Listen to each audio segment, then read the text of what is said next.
Tyler from Aspire Sports, and in today's video, I'm going to be breaking down 11 through 20 for wide receiver rankings for the 2021 fantasy football season. If you didn't see it already, here's my rankings for wide receivers 1 through 10, and this will probably be updated as the offseason progresses, so make sure you hit that subscribe button to keep up to date on all the latest breakdowns, videos that will help you win your fantasy football leagues. Also, if you haven't, there is one spot left for a dynasty league.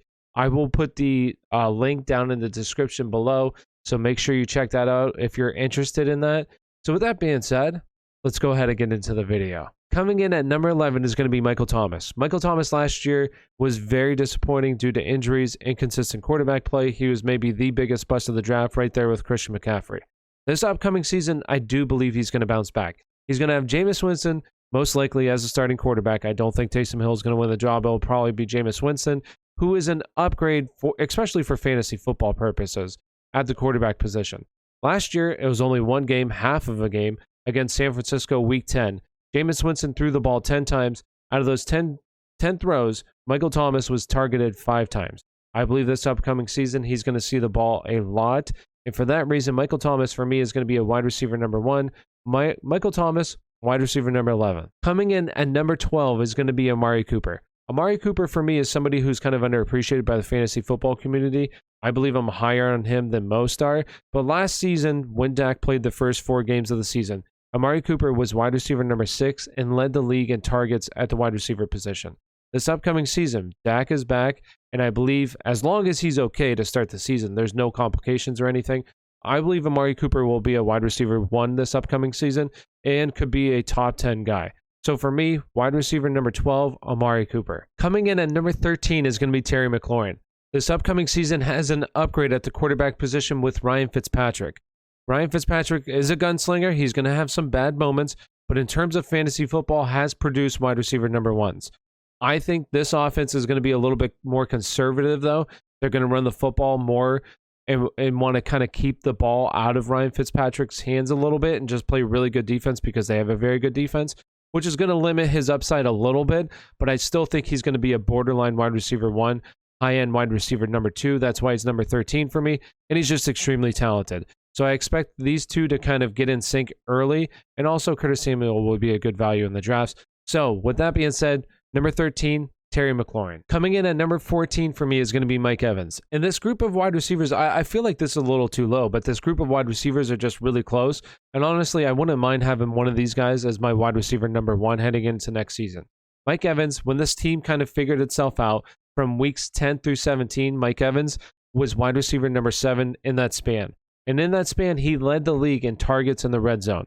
So somebody who's going to catch touchdowns, be heavily targeted in the red zone. I like him. The only real issue, and I kind of doubted this offense last year, is Tom Brady. Can he really keep beating Father Time? I mean, he showed no signs of slowing down next season, so for that reason, wide receiver number 14 for me is going to be Mike Evans. Coming in at number 15 is going to be Julio Jones. And a big if here, if Julio Jones is able to play at least like 14 games or play a full season, he's going to outperform this spot completely. Now, on the flip side, he is 32 years old. So is his injury history going to get better or going to get worse? It should get worse. So if that's the case and he's not able to play, like, say, even 12 games this upcoming season, he's going to finish outside the top 20 and be a bust at this spot.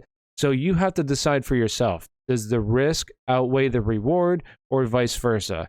So coming in at number 15 is going to be Julio Jones. Coming in at number 16 is going to be DJ Moore. DJ Moore, Curtis Samuel, and Robbie Anderson last year were all top 25 wide receivers in .5 scoring leagues.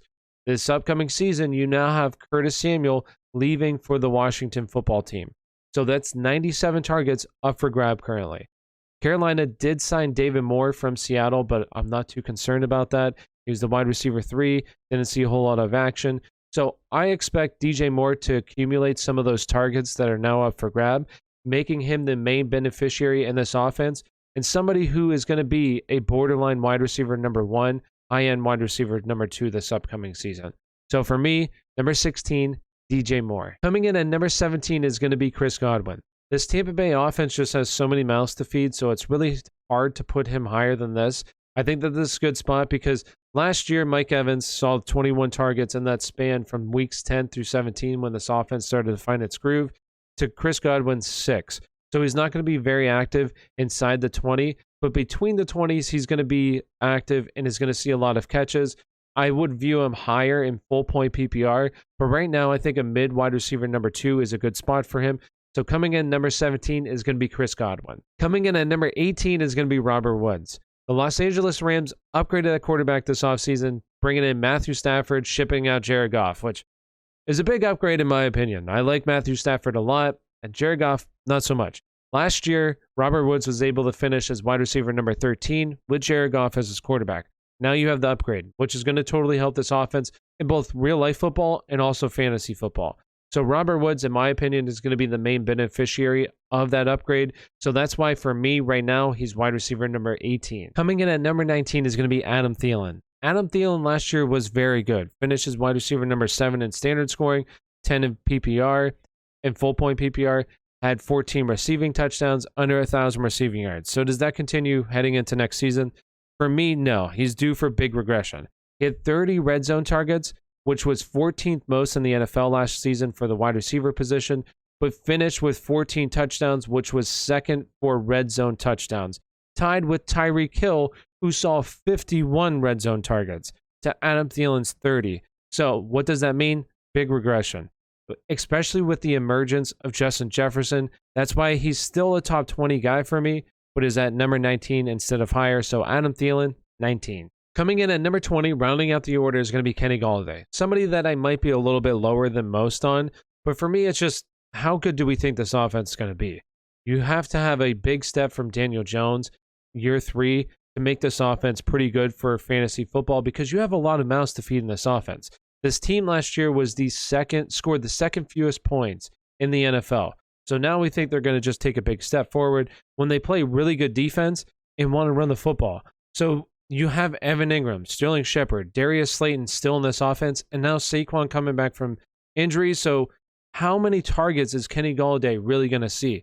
He is very talented, but those other guys are pretty good, especially Sterling Shepard moving back to the slot.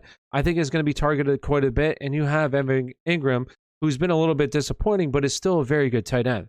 So it just comes down to, do you think Daniel Jones is going to take a big step forward? For me, I don't believe so. I think he's an okay quarterback, but I don't think he's anything great. We'll see. Maybe it proves me wrong, but for me, Kenny Golladay rounding out the order, number 20. So with that being said, thank you for watching the video. If you enjoy this content, please make sure you hit that like and subscribe button. And if you want to get in that Dynasty League, down in the description below. Thank you for watching, and have a great day.